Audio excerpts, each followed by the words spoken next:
Some other people are just coming in. We're supposed to say, remember to get your blue forms and fill them out later. Remember to turn off your cell phones. Is that it? Are we done? We want to shut the door? OK, we're going. OK. As another quick comment, like the blue forms, I don't know how many people know this, but you can write any comment you want on the back. And I usually, when I do lectures at GDC, I don't get that many comments on the back, but the ones I do get are really helpful. So please feel encouraged to write in your favorite comment on the back.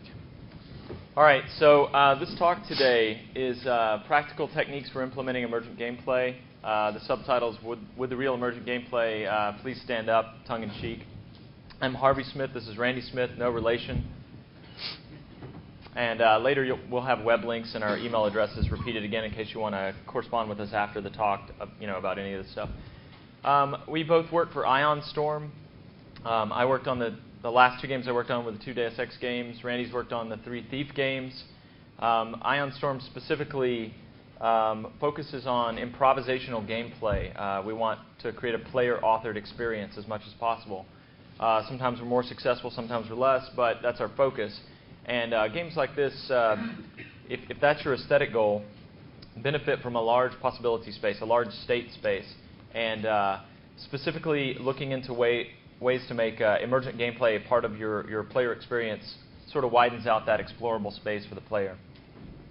So we're going to give a one-sentence description of our games for people who might not be familiar. So in the case of the Thief series is an action stealth game in which you play this character who's a master thief, and a lot of the kind of thing that goes on in the Thief games is like you're sneaking through a castle trying to hide in shadows and be quiet so you don't get spotted by these armed guards on patrols who are trying to find you.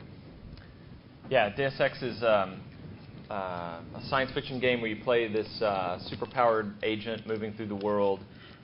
You make choices along the way, which powers you add to yourself nanotechnologically. There's a branching conversation system, and there's a lot of tactical combat going on. So it's part shooter, part stealth game, and part role-playing game. So the topic that we're going to try to stay really focused on today, is how to add meaningful emergence to video games. And we'll talk a lot more about what we mean by that.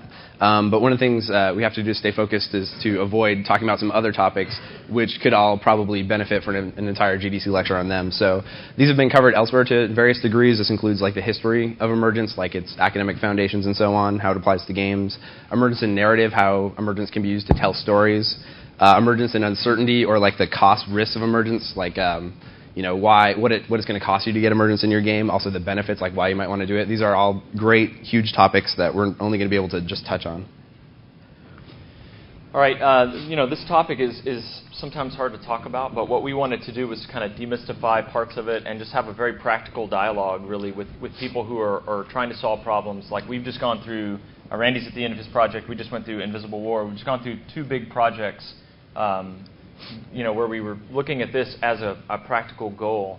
And so, we thought, hey, we've banged our head against the wall a lot. We've learned a lot. So we maybe have a dialogue with you guys, get some good questions at the end. And our focus today is less theoretical, more practical. We're really interested in modern game systems related to large-scale action games. And this is a talk about emergence within the scale and scope of a game system context. We're not going to be talking about player psychology too much or social influences, what's going on around the player in the world as he's playing the game. We're going to focus on the system space of the game, power-ups, monsters, weapons, tools, very practical things related to large-scale action games. So a couple of quick disclaimers before we move on.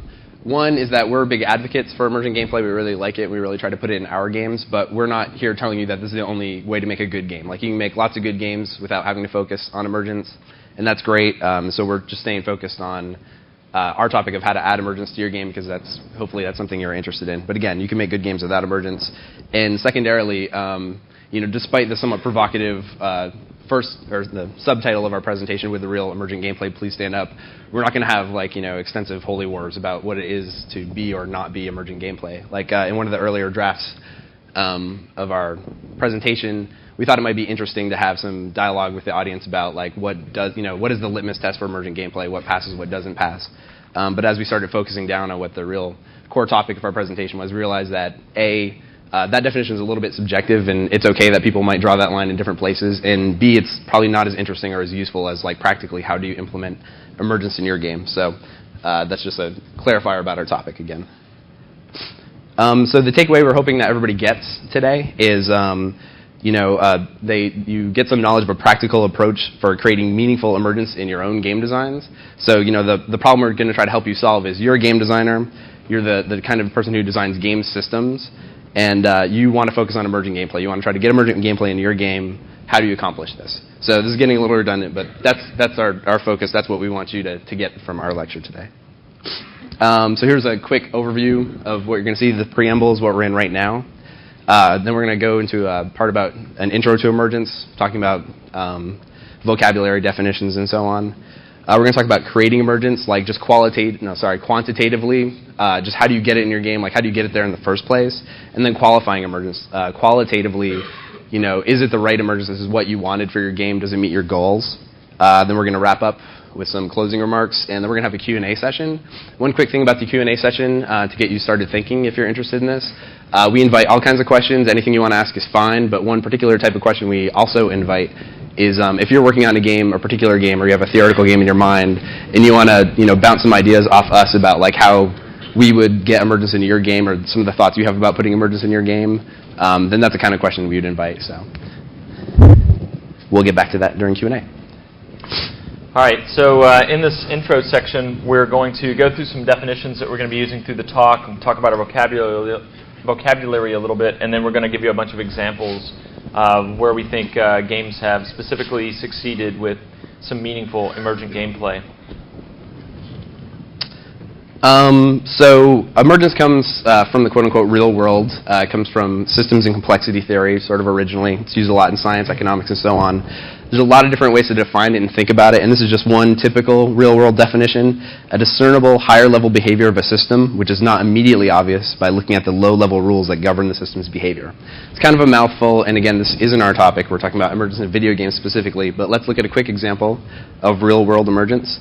So the example we chose is global warming, a slightly political, ecological topic, but just bear with us for a second here. So the idea is that the planet's getting warmer in small incremental degrees. So what is the consequence of that? Well, one consequence is that the polar ice caps melt. Like, planet gets warmer, polar ice caps melt, and as a consequence of all this fresh, colder water being poured into the ocean, the ocean currents change a little bit. So we got shifting ocean currents, and since ocean currents also carry warm air with them, one of the consequences of that is there's less warm air which arrives in England, and so therefore one of the consequences of that is that England gets colder. So the two things I wanted to illustrate here is one model of thinking about emergence is a chain of events, causal events that connect to each other, and often, as you can see, like from the bottom, global warming, planet getting warmer, versus the top, England getting colder. It's a little bit of a non sequitur. It's not what you expect, and that's another thing people often mean when they talk about emergence is an unexpected consequence. All right, so one of the things we're going to be using vocabulary-wise through the talk is Marc LeBlanc's MDA framework. We think this is a really useful model for talking about game mechanics and game dynamics, like basically all the elements that encompass games. Marc sees the MDA framework like the game is a dialogue between the designer and the player, and the mechanics are the rules of the game, the dynamics are the real-time rules interactions, and the aesthetics are the human emotional responses to the game. We sort of take a rules-oriented approach, like a lot of people in the industry. What we'd like to do is talk about game design in a way that can be abstracted back, so it can be applied to card games or board games or video games, or games that you're playing at a party, or games that kids play in their backyard. So this is the vocabulary we're going to be using throughout our presentation. We're going to come back to this in a couple slides just to touch back on it again. Right. So what is our definition of emergence in video games? So we debated for a while, and this is the definition we came up with. A second-order game dynamic, which is created by the interaction of first-order game mechanics. So essentially, another way of putting that is like mechanics connecting together to create emergent dynamics, which is what that little diagram is supposed to illustrate. So again, this might not be an immediately obvious definition, so let's go into some examples to talk about that. So the first example we have comes to us from GTA 3, an excellent game, often applauded for its use of emergent gameplay. And so I'm going to describe a quick experience you could have in GTA 3, which is an emergent experience, an emergent dynamic. So the experience is that you're driving your car, you take a jump, you don't land it quite right, your car flips over, it skids to a halt, it's upside down, it blows up because whenever a car is upside down in GTA 3, it blows up. Some nearby pedestrians get injured by that explosion, and then they come over and start attacking the player. So that's an emergent dynamic. And the mechanics that are involved is like the player can take jumps, and when the player takes a jump, the consequence is that the car flips and lands upside down. The consequence of the car being upside down is that the car explodes. That then leads into nearby pedestrians injured by the explosion, which then leads into pedestrians begin to attack the player. So the important thing to note here is that there's no explicit mechanic that connects the player taking a jump and pedestrians attacking the player. Like, there's no rule that says when you take a jump, pedestrians will attack you. And moreover, there's not an explicit rule that says when you take a jump and flip upside down and then there's an explosion because your car landed upside down and the explosion hits pedestrians, then the pedestrians attack you. So this is, again, a connection between all these mechanics working together. All right, so on with more indirect results. So we're going to take a tactical shooter and use this example. There's some connected game mechanics. Or actually, these are independent game mechanics that end up having an indirect connection. So let's say we have gas barrels in the game that leak when they leak poison when ruptured. Let's say that poison, as a game rule or a mechanic, kills enemies and players when it comes in contact with them. Bullets, of course, kill enemies and rupture gas barrels. Weapons fire bullets when dropped. So if somebody drops a gun in the game, it discharges 3 or 4 shots, let's just say. Of course, enemies fire bullets when they're running around fighting, and when they die, they drop their weapons. Those are independent rules. So what you end up with this chain is the player shoots a guard, the guard drops his gun, the gun goes off when it hits the ground, bullets fly through the air, they rupture a gas barrel, poison leaks out, and this poison might end up killing some other enemies who are in the area, or maybe the player runs through it, and it's a completely unpredicted indirect effect of these game mechanics interacting. Okay, and we have one last example, and this comes from the Thief series. So one of the things that happens in Thief 3 is the player has these oil flasks which they can throw, and they break open, they leave these oil puddles on the ground. And 2 things that oil puddles do is, 1, guards can slip and fall in the oil, and 2, oil can be ignited and it creates like a little fire puddle. So you can kind of imagine like the players trying to sneak through the castle, but they're all out of ammo, and there's a guard across the room and they want to injure this guard, but they don't have ammo, so what do? So this is a little improvisational like solution that the player comes up with. So in order to injure the nearby guard, the player picks up a box or something and throws it into this table, and the table's got a candle on it. The table wobbles, the candle falls off, rolls, lands in the oil slick. Boom, you got some fire, and the guard is injured by the flames. So that's the dynamic, and the mechanics that connect together to make that happen is player throws a box at the table, therefore the table wobbles, the candle falls off the table, the candle falls into the oil puddle ignites, and the nearby guard is injured by the flames. And one of the differences here is this is a more proactive approach by the player. Like some of the other emergent situations we described just like appeared and the player had to deal with them, and this one's a little bit more like the player improvising and planning using emergence. All right, again, to go back to the MDA framework, game rules or mechanics, the dynamics of the interactions thereof, and the aesthetics of the player's response to what's going on in the game. So applied to emergence, it's the same set of definitions before, but as a designer, you alter your mechanics to change up emergent interactions in the game. That's what you have control over, your game mechanics. Dynamics are mechanics basically inputting to one another, interacting. This is where emergence happens. And aesthetics, why would you do this in the first place? For the human emotional response to your gameplay, a wider exploration space means that the player is free to improvise. It feels like he can, formulate a plan, move out into the world, make something interesting happen, and it's not just following a trail of breadcrumbs left for him by the game designer.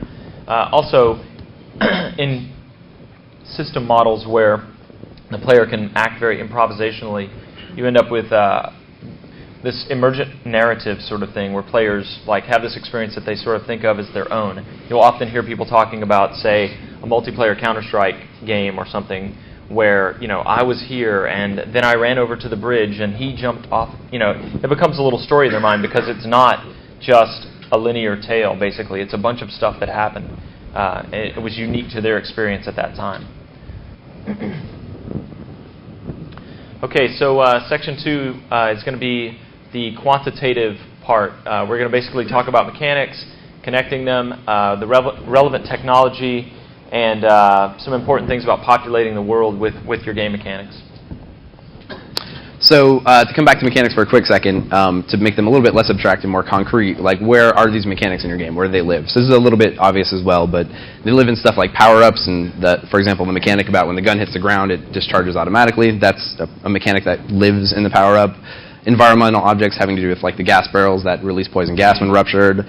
They live in simulations, like the fact that your car can flip upside down when you're playing GTA 3 is part of that, the physics and driving simulation in that game.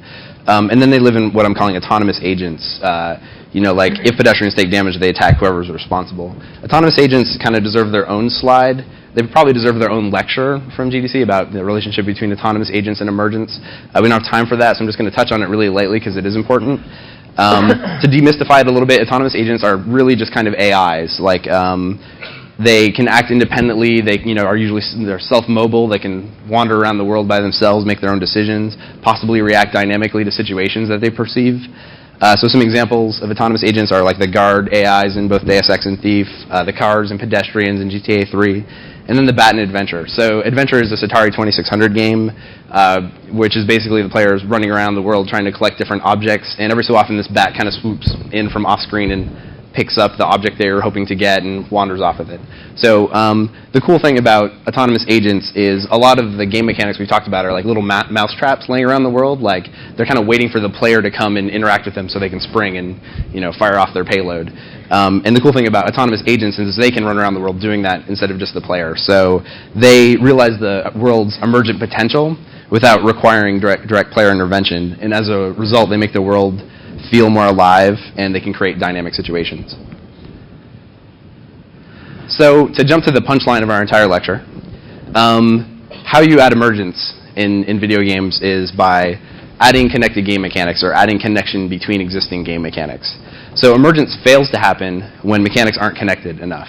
And the more connected mechanics you add, the more potential for emergence you're adding to your game. So emergence can be created by adding more connections, making the mechanics listen to each other. So this is an actual example we have from Thief 3 right now, where, again, we have these oil puddles. Another thing we have is these guards with torches, carrying torches. And right now in the game, if a guard with a torch walks over an oil puddle, there's this really vacant experience where they slip and fall, and they hold the torch up so it doesn't go in the oil, and then they stand back up and they go on their way.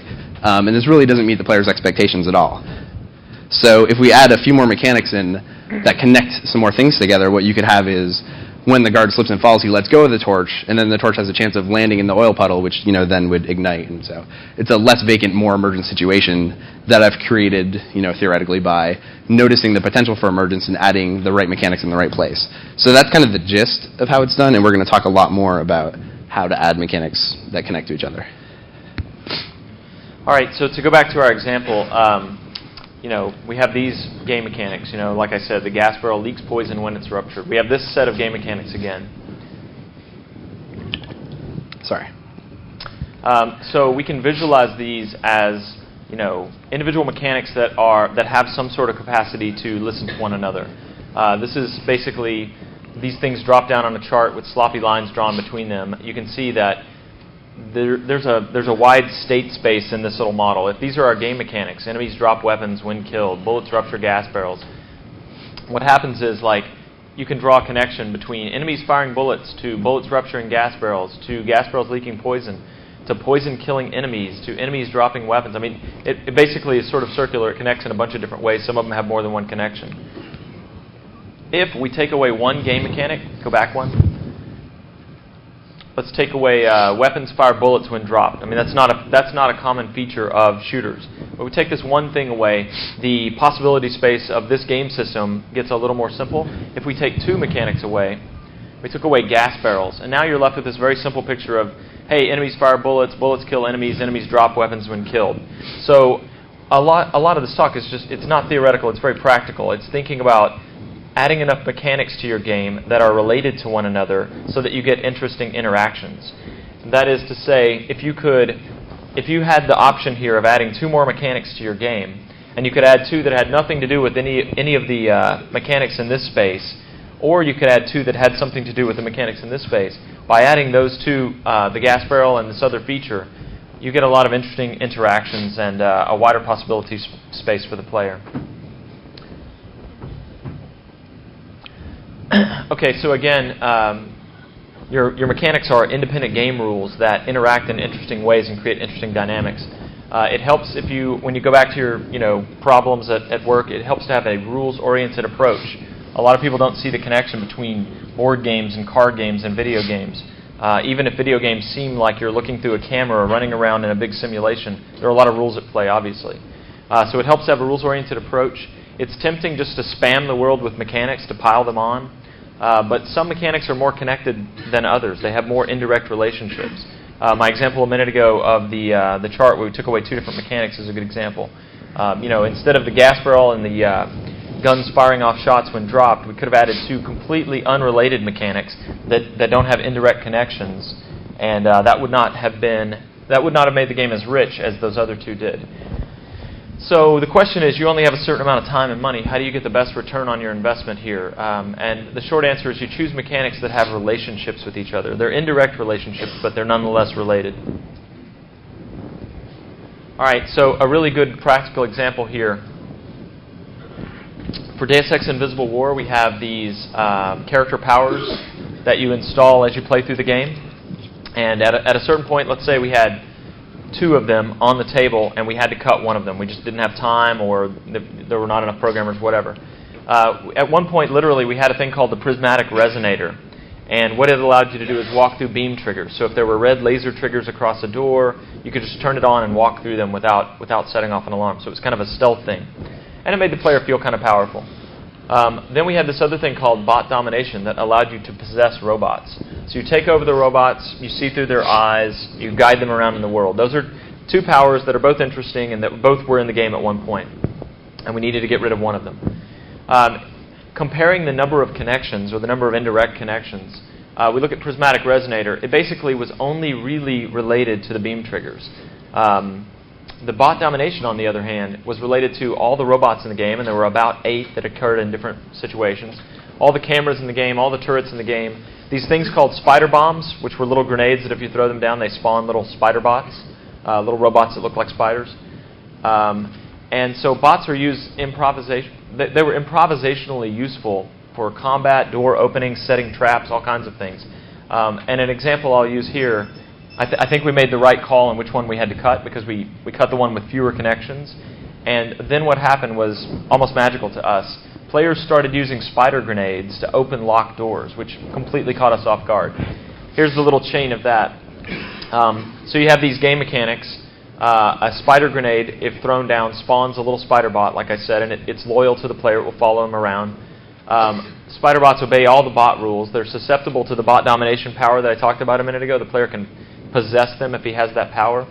They're susceptible to all the other vulnerabilities that bots have. And if they get EMP'd, they're sort of crippled or paralyzed, and after that, if they take any damage, they explode. So this is just a set of mechanics related to bots. Bot domination allowed you to possess bots, and when you were done, when you ejected out of the bot, it EMP'd the bot. It left it behind sort of paralyzed. We thought that was a good thing from a game mechanics standpoint. We had no idea this chain would happen. And then doors, of course, could be locked in the world. The player could find lockpicks and unlock the doors. And doors could also be opened by explosions. So what happened was, the view on the upper left is the player looking through the eyes of a spider bot. So we found out that players figured out that what they could do was throw down their own spider grenade, but instead of letting it fight for them or follow them around, they would take it over with the bot domination power. They would possess it. And then they would run it around in the world and park it in front of a door that was locked. And then they would eject out of the bot, leaving it paralyzed behind, sort of sparking, and it's been EMP'd. And then they would back up and they would shoot it. The resultant explosion would open the door for them. So basically they were converting this grenade into a key for the door. And, we found that players were doing that, QA guys were doing that, and it was wonderful. I mean, there are things that were good about our game and things that were bad about our game, but this was a moment where players were improvising. They were creatively solving their own problems by expressing themselves through this wide possibility space. So, Harvey just described the case where you have multiple mechanics that you can potentially invest in and how to choose which one to invest in. You might be coming at it from a different angle, like you've got a game and you need to add more mechanics, and which one should you add? So again, another technique here is to invest in related mechanics. So if you already got kind of a fire thing going on in your game, or you've got like a flamethrower and it can catch your enemies on fire, and maybe your burning enemies can then catch furniture on fire, so you can see you're starting to make some progression down that line, then the right thing to do is to add more elements and mechanics having to do with fire, having to continue that trajectory. So fire extinguishers, oil puddles, dynamite, candles, water arrows. These are all things that you can clearly see how they relate to fire, and therefore what kind of game mechanics you would design if you were to add these elements to your game. And again, this is a really important point. If you've got time theoretically for 10 features, and you could either add 10 features that have nothing to do with one another, they exist in completely different spaces, or you could go back and pick 2 of those areas and add 5 in each. You'll end up with more interesting indirect interactions if you concentrate on channels of communication like fire. One of the things to be cautious about here, though, of course, is that if you're trying to make a tactical shooter and you wind up investing too much in fire, you might wind up with a fire-based tactical shooter or something. So it's clearly something you want to monitor. So now we're going to talk a little bit about supporting technology, taking a kind of a turn from what we were talking about previously. This isn't a technology programming lecture. This is a design presentation. So I don't want to get into too much detail about technology. So really, this is if you only get one thing from this, is what you should get from it, which is that some technology does a better job supporting your ability to implement emergence in your game than other technology, and you really need to work with your programmers and technologists to evaluate the technology you have and either talk about improving it or figuring out how to work within the constraints that you have. So to give a slightly more concrete example, what this chart is supposed to represent is mechanics, connections between game elements. So on the left, I pretty much made this horribly Frankenstein version of the games we've been talking about. But on the left, there's various player tools or environmental objects: arrow, fire arrow, pistol, Uzi, candle. And on the right are things that might listen to those things: guards with torch, gas barrel, oil puddle. So the lines here are supposed to represent game mechanics. So the line from arrow to guard means that arrows hurt guards, and Uzis hurt guards, and the fire arrow hurts guards, but it also can light oil puddles, and the pistol bullets can rupture gas barrels. So that's what those lines all mean. So this is good, and there's a lot of arrows here. That means there's a lot of connected game mechanics, and that's a good thing. But there's a couple complications. One of the things this is supposed to represent is that you're explicitly hard-coding every one of those mechanics. So if you want the fire arrow to ignite oil puddles, somebody had to write a line of code that said, when the fire arrow does this and that, then the oil puddle does this and that. It's explicitly hard-coded. So it's a little bit messy, which is one of the things the chart is supposed to represent. And the important thing here is you might forget to implement one of them. Like if you're writing the code to describe what a candle does, and you weren't thinking in the back of your mind, like, one of the things that a player might want to do with this candle is to light oil puddles with it, you might just forget to write that line of code, in which case that emergent possibility wouldn't be there anymore. So one of the things that we have at Ironstorm is this thing called the stimulus system, and it's basically an intermediate layer in between these two sets of objects that lets them talk to each other and listen to each other, and it also allows the designers to describe objects intuitively. So pure stim is like the kind of stimulus given off by bullets and arrows. It basically means damage from piercing projectiles. And fire stim is just, flames, stimulus from fire. So the nice thing is when you go to create objects in your object hierarchy or game systems, you can get really intuitive. And so when you're describing an arrow, you're like, oh yeah, well it gives off pure stim. Obviously, that's what pure stim is for. And when you're creating your fire arrow, you can say both that it has pure stim and that it has fire stim, because hey, it's a fire arrow, it has both of those things. And then when you're making your candle, you're really thinking about the candle as a light object, an object that casts light into the world. But you're like, well, it's got a flame, so I guess I'll throw the fire stim on it too. So you're just describing your objects intuitively. And then when you go to implement your oil puddle, you're thinking, okay, this needs to listen to fire, and I'm anticipating that the player is going to use fire arrows to ignite oil puddles. So certainly that connection, or it winds up existing. But the nice thing is then the connection from the candle also automatically exists because you're describing your objects intuitively. So this is the diagram that shows those connections. And it's a little bit cleaner, which is nice. And more importantly, all the same connections exist. And it's more likely to lead to improvisational emergence because you're less likely to forget to explicitly hard-code them. With this layer of abstraction between the two, the player is actually able to come up with things that didn't occur to you. That you didn't hard-code. That's a good way of putting it. So again, that's kind of detail-oriented. It's definitely not thorough or complete in any way. And the takeaway is really just like talk to your technologists about your technology. A little bit more about the technology we use at Ionstorm. There's the stimulus system that I just described. It's a generalized way for objects to communicate with each other. You don't have to explicitly hardcode every single game mechanic. Like most companies, we have an object hierarchy. We also have a property system in which all objects in the game are described as a collection of properties. It makes it quick and easy for designers to edit objects. We have a scripting system, which makes it easy to describe the behaviors of objects. So like an oil puddle may have the script on it. When I get fire stim, I turn into a fire puddle. So again, talk to your technologist, or you might wind up in trouble. So shifting gears again, we're going to talk about, now that you've got these mechanics that you've designed, how to make sure, oh, this is actually your slide. Oh, is it? Yeah. Yeah. So populating the world with mechanics.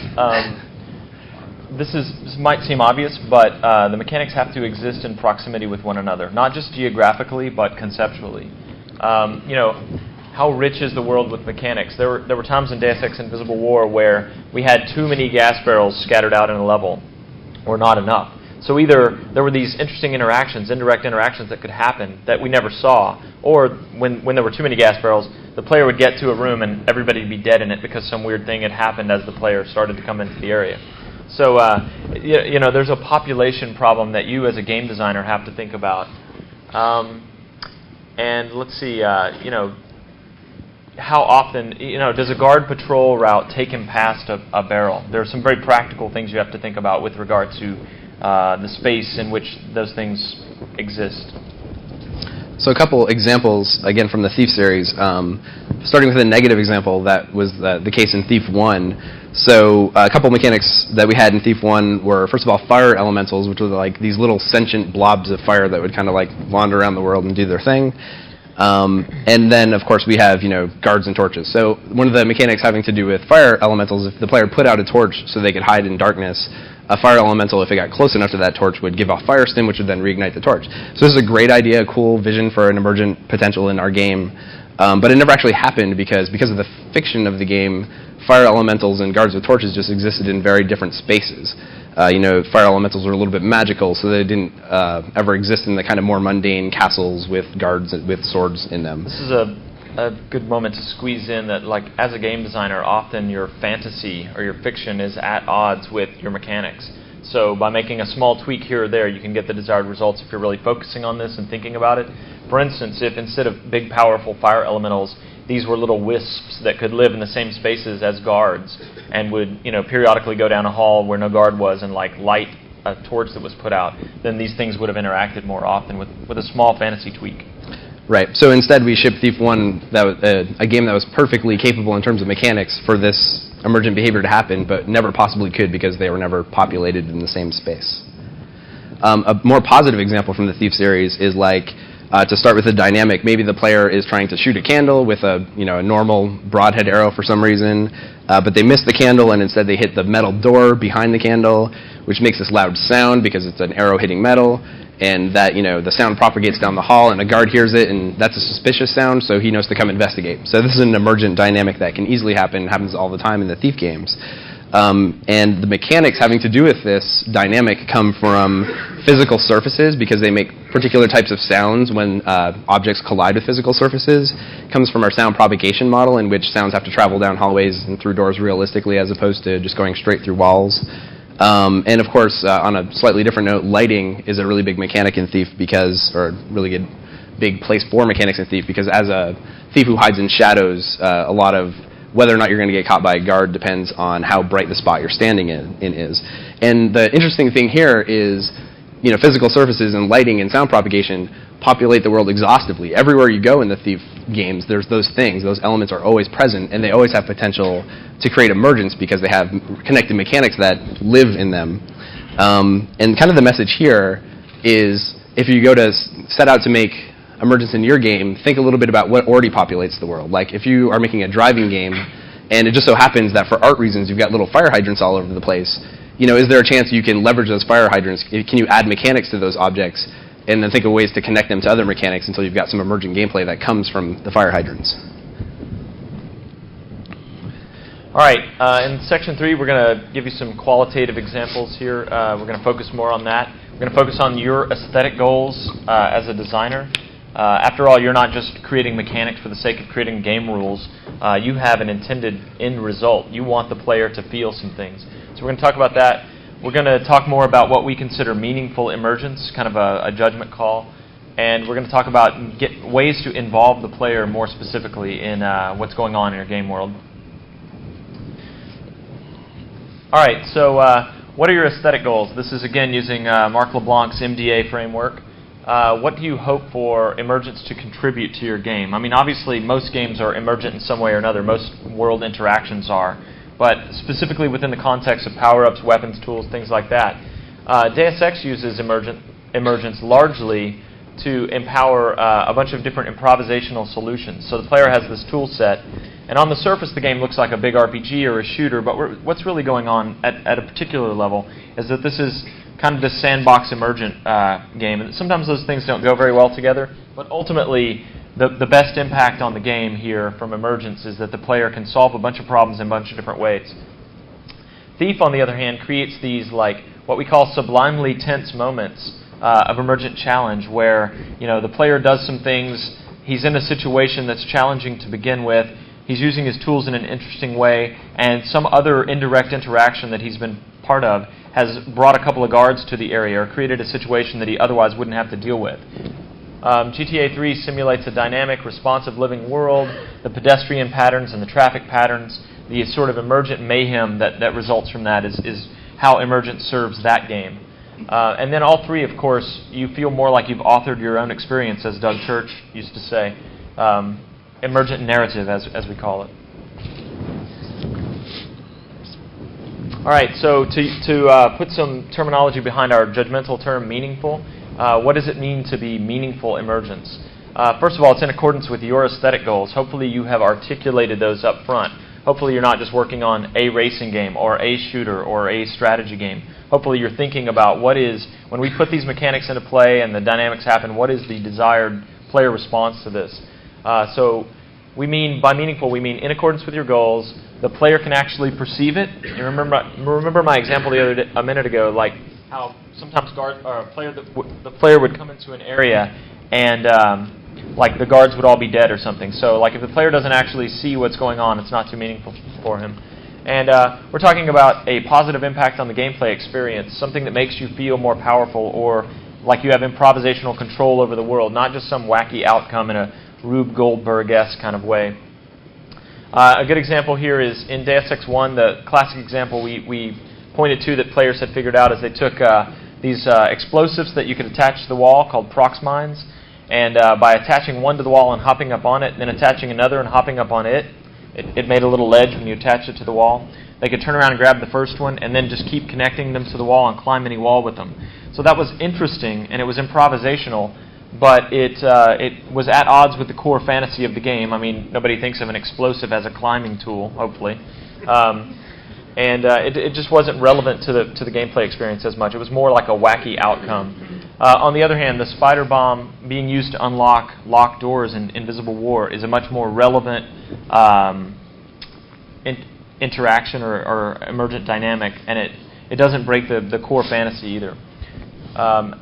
And used in the game tuning workshop, Marc LeBlanc used an example where in Age of Empires 2, I believe, sheep could be used as scouts. You got some data from the sheep of the surrounding area. And it's kind of a funny example. It's from, I think Steve Jackson Games used it in Murphy's Rules, but it violates the player's core fantasy. Here I am, this military commander, and I'm using a sheep to scout. Kind of strange. So anyway, if something fits into all these categories, we call it meaningful emergence. So moving on to talk about how involved is the player in the emergence that exists in your game. The question here is really, does the player have input into the mechanics which create the emergence? So we're going to talk about a theoretical game in which the player is trying to get across this factory and there's all these robots working in the factory and have this really interesting emergent behavior, and the player has no input whatsoever into the robots. If they crush him, he dies, the player dies, but the robots, they don't even notice. So here's the little diagram of our emergent theoretical game. So let's say the player starts here and then they have to go up to here, And the kind of rules that are going on is that, like, if robots bump into each other, maybe, they head off in different directions, so that's kind of happening. If robots fall into these pits in the ground, they get stuck for a while, maybe until some other robot lets them out or something like that. Robots can ride around on conveyor belts, and that makes them go either faster or slower, depending on which way they're going. Maybe, like, robots can bump into buttons, and these buttons will turn on lights somewhere in the room, and then if some other robots are photosensitive and they can see that light, they'll go flock towards it. And so the player is standing here in the corner, like, trying to figure out how to get across the room without getting crushed, and there's all this really interesting, fascinating interaction between these robots going on. It's a really cool, great game, but the player literally has no input into the emergence at all. Like, if the robot crushes him, just walks right over and keeps going, doesn't notice, doesn't change its behavior whatsoever. So that's pretty cool, and it's a good emergent game. But if you imagine, like, the player just has one little tiny piece of input, like maybe every 2 minutes they can cause one robot that they target to take a 90-degree turn to the left or something like that, then you can kind of imagine that it becomes a different game. Like, if the player's standing down here and this robot's walking towards them, and they say, hey, turn left, and he bumps into the light, the switch, and then the light comes on, and some other robots flock towards that, and that was all part of the player's plan to, like, when the robots start flocking to go around the other side and get to their goal, like, suddenly with just one tiny little piece of input into the emergent behavior, the player, has a very different experience where they're being much more proactive versus reactive. So that kind of brings us to talking about how the player perceives emergence. And we're kind of going to break it into two categories, like reactive and proactive. So in the reactive case, these are experiences which don't necessarily require any player input whatsoever. Examples being like the robot factory before we gave the player some input into the robot's behavior. So we sometimes call this an emergent challenge, meaning a challenging situation that develops emergently, an emergent experience which creates a challenge for the player. Another example would be the pedestrians in GTA 3 that turn hostile towards the player. Like, the player is just trying to take a jump, but they flipped a car and it blew up, and now some guys are attacking them, and that's a situation they have to deal with. On the more proactive side, we sometimes call these emergent solutions or emergent strategies. So this is experiences that the player creates. The player is creating their own solution to a problem or a challenge by leveraging their understanding of the game's emergence or the game's emergent potential. So the example here would be the example I gave earlier of knocking a candle off a table in Thief to ignite an oil puddle because you're out of ammo. Or to come up with a new example from GTA 3, you can run these ambulance missions in GTA 3 if you find and commandeer an ambulance. And so maybe the expected way to do that is to drive around the world till you find an ambulance and steal it. But another way you can do that, if you understand how the game mechanics work, is to kill somebody and then wait till an ambulance comes and then steal that ambulance. It's kind of a brutal example, but it's a magic moment for the player when he realizes, hey, I could use an ambulance right now because I want to go on that ambulance mission. How do I get one? Oh, I'll just run over that guy. And there's no explicit connection like between the player wanting an ambulance and being able to summon one. He's improvising with the mechanics. All right, now we're going to go into wrapping up. We're going to talk about design process stuff. We're going to give you some references. Then we're going to go into Q&A after that. All right, so this is not rigorous by any definition, but what we try to do is, if you're going to go back to your studio and you're trying to solve the problems that you have to solve as game designers, we try to put together a rough process for just thinking about this. So first of all, consider your aesthetic goals. I mean, maybe you haven't even articulated them, but so step one is consider your aesthetic goals. If widening the possibility space of the game via emergent systems is in accordance with your aesthetic goals, then move on. Consider your technology. As Randy said in that series of slides, you need some sort of system, really, to do this as effectively and efficiently as you can. You need some system that has a layer of indirection between them, so it's important to think about that. Then go through and plan out your game systems like you always do. Think about your player agents, your tools, your traps, your resources. Decide where to invest and disregard the low connection elements. Again, if you only have time for 10 things and 7 of them aren't related to one another, then you're not going to get as many interesting indirect interactions as you would if all those things were sort of related to each other. And then populate the world with your mechanics. And again, think about, like, are there too many of these things here or not enough? Are we seeing this happen constantly, and or are we seeing it never happen at all? And then, again, continue to evaluate the system dynamics, quantitatively. Like, am I seeing any interesting indirect interactions? Are they common enough? Are they perceptible to the player? And then qualitatively, do these dynamics match my core fiction? Is the player doing something that makes him laugh, makes him feel wacky, breaks him out of the game? Or is he doing something improvisational that makes him feel more powerful and sort of fits within your fiction? And then did you meet your aesthetic goals? And then, of course, iterate, because as we all know, game design is an iterative process. You test, you analyze the data, and then you revise and you test again, and you just repeat that. Emergent gameplay in particular really calls for iteration because, as you've seen from a lot of the examples we've given, emergent gameplay often leads to unexpected results, sometimes not what you wanted. And because the possibility space is so big, you really have to play test and iterate a lot to figure out what its boundaries are. All right, so in putting this talk together and focusing on this one little practical element of working on the stuff that we've talked about, we've drawn from a lot of different sources. Marc LeBlanc's GDC lectures, which are available, have little mentions here and there to a lot of the stuff. It's very meaningful, very inspiring stuff. There's a new book out called Rules of Play. I know a lot of books have come out on programming, on game design over the years. There are a few pivotal examples. If you don't write anything else down from this talk, I think you should write down the book Rules of Play. I think it's a textbook that will be important for the next 20 years probably. It's by Eric Zimmerman and Katie Salem. It just came out, and it's full of great stuff. Dynamics for Designers is Will Wright's 2003 GDC lecture that was really moving for a lot of people, and it covered some of the stuff. There's a book that some people recommend called Complexification, and there's another book that was very popular for a while called Emergence, and you might get something out of both of those things. Okay, so that concludes our formal remarks this morning. A couple quick things before we go into Q&A. First of all, I wanted to thank a couple people, Marc LeBlanc, who was really helpful and answered a bunch of questions for us in trying to establish our emergence with his framework. And I also want to thank you, Harvey, for originally this was just my lecture, and then I was in the middle of shipping a game, and I needed some help, so Harvey pitched in. I really appreciate that. So we're going to start in with Q&A now.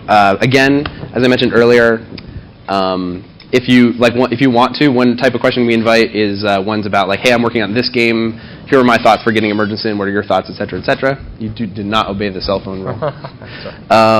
But any question is totally fine. So this is Q&A. Feel free to ask questions. There's a mic there if you want to use it. Yes.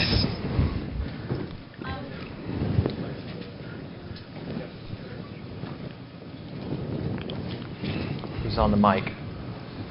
My question is, besides when you're when you're adding rules to the system, besides just doing testing and iteration, do you have any other suggestions for catching potential conflicting rules early on, or just basically, predicting it early on before you just test it and discover it? A lot of people ask this question, like, besides playtest, which is obviously the best thing ever, right, from a game design standpoint. Playtest is fantastic. But besides that, is there any preemptive way to determine that the mechanics in your game are going to interact in ways that cause problematic dynamics? And we get we get asked that all the time. Like, you can plot through things. You can try to keep things in the same channels of communication, like related to fire. There's no substitute for playtest and for analyzing the results of playtest. Yeah, I think there's sort of one concept is that emergent game development does have some real differences from other types of game development, and you just kind of develop an expertise for it over time. Like, it's kind of a crappy answer. I think you have to embrace that something unexpected is going to happen, and that's a good thing. And also, you can kind of look at mechanics and think to yourself, like, is there any chance that this mechanic when this happens in the game, it's going to be inappropriate? So, to take the oil puddle example, Thief is, in a certain level, a very serious game. It's very grim and dark, and so we are already concerned that we're adding this game mechanic where these serious, threatening guards would slip and fall. We really didn't want it to be wacky and kooky and turn into a cartoon game or something. So, thinking about that one in particular above some of the other ones seems like a good approach. One of the things you might do is make a paper model of your game and play test a few rounds of it or something, or just think through the number of elements in a causal chain. We had a discussion early on Invisible War. We were talking about the fire stimulus and flammability, where we realized on a whiteboard that if we had implemented the way we thought was a good idea, everything that caught on fire would have caught everything else on fire, and it would have just any spark at all would have resulted in this like inferno where chairs and people are all screaming and burning and the fire extinguisher catches on fire. So I mean, that's a really tough question. Like, at some level, you want to embrace those unexpected things, and if anything is super game breaking, it will probably float to the top. But also, working through on paper on a whiteboard, just like thinking through the consequences, is one of the best answers we can give you. I don't think you can ship an emergent game that doesn't have something totally ridiculous that's possible to happen. And so, you also kind of have to embrace your fate to a certain extent. So can we get another question? Way in the back there. Sorry we were so ill-prepared for that question. I don't know why. It's a hard one. In your bullet and barrel example, most of the things you linked together enhanced or amplified the sort of emergent cycle, but you talked in the fire domain about things like fire extinguishers and other dampening, if you will, elements in emergence. Do you find that it's important to have some things to sort of break those cycles, and is it enough to put those in the chain, or do you find that it hampers the sort of the length of the experience chain that the player can put together if guards are using fire extinguishers and foiling their clever plans and so forth? No, that's a good question. Mm-hmm. Should the player just be able to use emergent dynamics as an aggressive thing, or should the world use those things defensively to break the links also? Personally, I think it would be just as interesting in general to see those links broken. If the example of Randy's example actually kind of answers your question. The player in Thief puts out torches with water arrows to make safe zones for himself so he can hide in them. And you might think that like a unit that follows along and relights the torch would frustrate the player. If it happened too often, it would, clearly. That's just a tuning thing. But if it happened once in a while, and it creates one of those sublimely tense moments that the player had his plan all worked out, and, oh my God, here comes the wisp down the hall. It's about to light the torch. As soon as it lights the torch, I'm going to be in the light. The guard's going to see me. Like, the player has to react to that. And as long as it's not frustrating, as long as he has the tools to respond to it, I think that's just as a valid approach. And also another thing about the example you gave is like if, let me pick a different example. Like in Thief, we also thought for a while, like, okay, so we're going to have these fire puddles. Like, what would a human, what should our guards do when they see the fire puddle? And we thought, like, this is crazy, and we totally cut it. But like, oh, they'll go get water and come back and dump it on the fire, right? Kind of an early design. And so that sounds a lot like, they're thwarting the player, like, oh, the player made fire, and now the guard just puts it out. But in order to do that, the guard had to, like, run down the hall to where some water was, and maybe the player knows where they're going, and they've placed mines along the way. Like, it created more behavior. It wasn't just defeating the player. And because it creates more emergent behavior, the player, might be planning for that, or might create those experiences we've been talking about. Some of those mechanics just widen the state space, yeah. There are more states. So, like, early on with regard to Invisible War, we talked about soldier units or industrial units that had like a small fire extinguisher on their back or something. Since the player has a flamethrower, if the player sets somebody on fire, this other guy might break off of combat and instead come over and put his buddy out. And that may be a wacky example. Maybe instead he comes over and heals him. But if you visualize a firefight in a game using a militaristic model, there's players weaving around and shooting at things and other people shooting back at him. Like, it's not a better game. It's just more things can happen. Like if one of the combatants can break off and heal somebody, or put out a fire, or go lock a door. So thinking about games with a rules-oriented approach and thinking about them as a possibility space that the player's improvisationally moving through, I think is just a valuable approach in general. Cool. Thank you. Any other questions?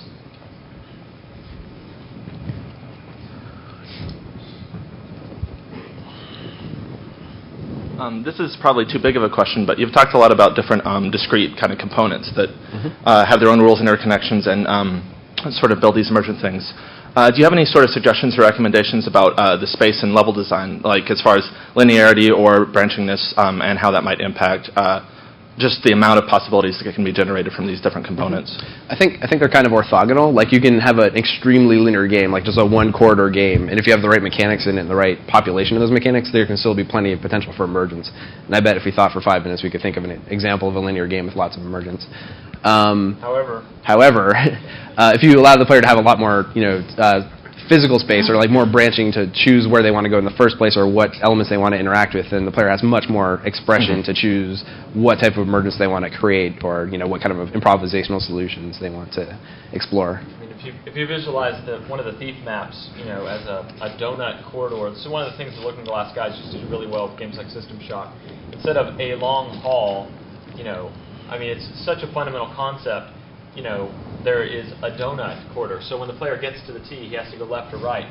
If the player encounters a guard and he's chasing him, the player can circle back around. So these circular spiderweb-like paths, it is a different thing that we're talking about, really, but it's also spatial channels for the player to move. It just seems like it'd give the player a lot more options to go and get some components from somewhere else. It doesn't just give the player lots more options, but the enemies as well. Right. Yeah. I mean, I guess one way of thinking about it is if Emergence broadens your possibility space, but then you limit that possibility space by forcing the player to go on one path, then you're limiting their ability to explore that possibility space. Good. Yeah, thanks. All right, next question. Thanks for using the mic, everybody. That's awesome. Sure. Yeah, I know you're being recorded. Very brave. I think last year in this room, one of you guys, or at least someone from Iron Storm, talked about your component system, which was pretty cool. And I guess that's what you're referencing with your objects and properties.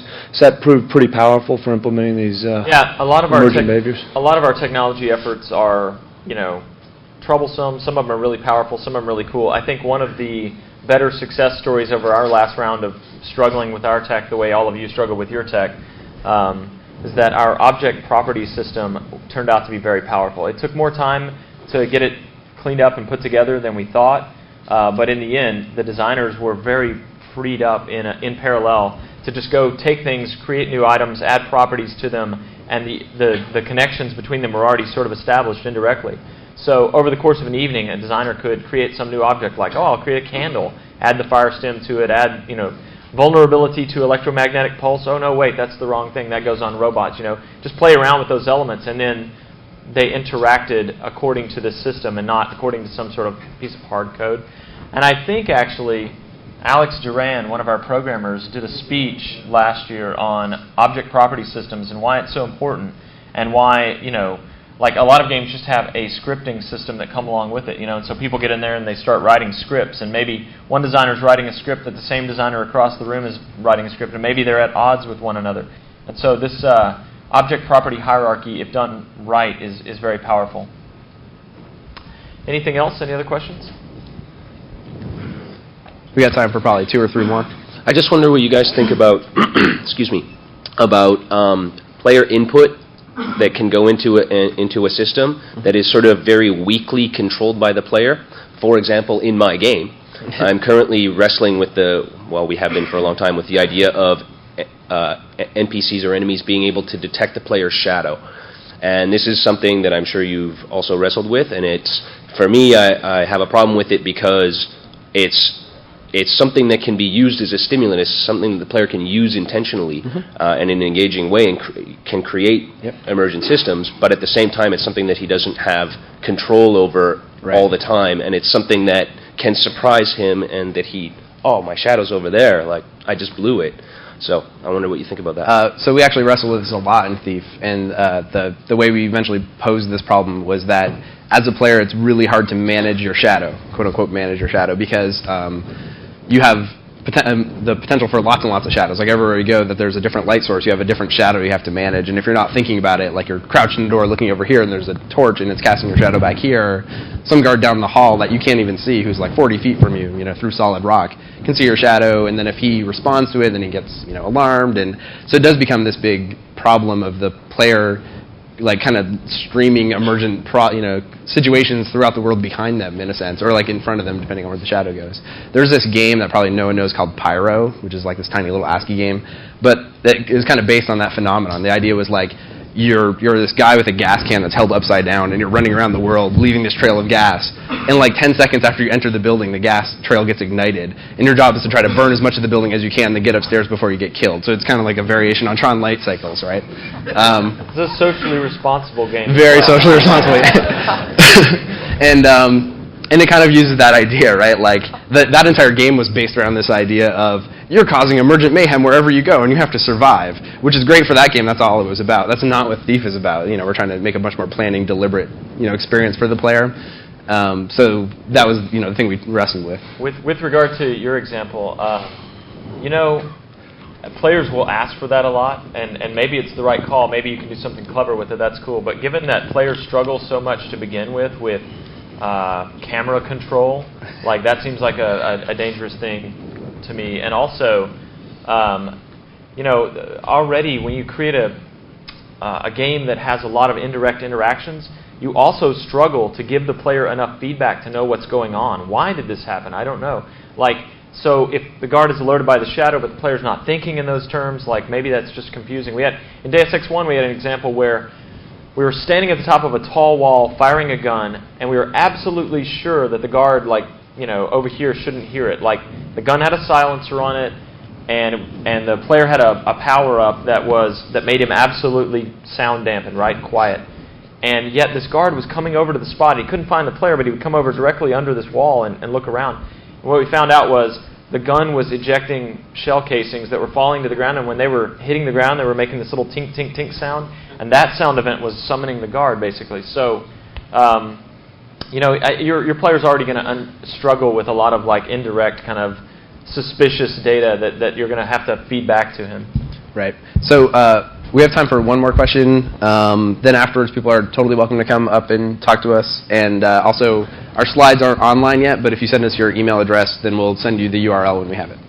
So one last question. Not so much a question as just an observation. It seems like a lot of the things you're talking about with Emergence are binary as opposed to analog. Mm-hmm. It's like the barrel explodes or it doesn't explode. Mm-hmm. There's no in between. And it seems like that's a key as far as making sure that the clarity of what's going on in the player action. This is a really good point, because if you approach your game from a rules-oriented standpoint, it's very valuable in thinking about thinking in terms of mechanics, and many times that's appropriate. But also the gray area we kept running into here, and also this got brought up during the game tuning workshop, which, by the way, happens the first 2 days before GDC, and is by far and away the most valuable thing I've seen at GDC in a while. You should look into that for your people next year. But this gray area came up where people were asking, okay, well that's fine in a very rules-oriented environment, but what about with simulation? Is this a mechanic or is it a dynamic? And largely, it depends on where you telescope your view, whether it's one or the other. This is essentially a bullet we decided to dodge with respect to this presentation because it's so murky and muddy, and a lot of the mechanics we gave were really very discrete. Like when the car flips over, it explodes. That happens every single time in GTA 3. But then some of it was actually kind of like a possible dynamic from a simulation, like the example of sometimes when you take jumps, your car flips, and there's no hard and fast rule that describes whether or not that happens. It doesn't just roll dice. And instead there's a whole simulation, and that's actually a dynamic. But since this is practical, we're really trying to focus on practical implementation, we're okay, well, practically speaking, you can consider that a mechanic within the framework we're describing for creating Emergence. So we dodged the bullet, essentially. All right, everybody. Thank you very much. We appreciate it.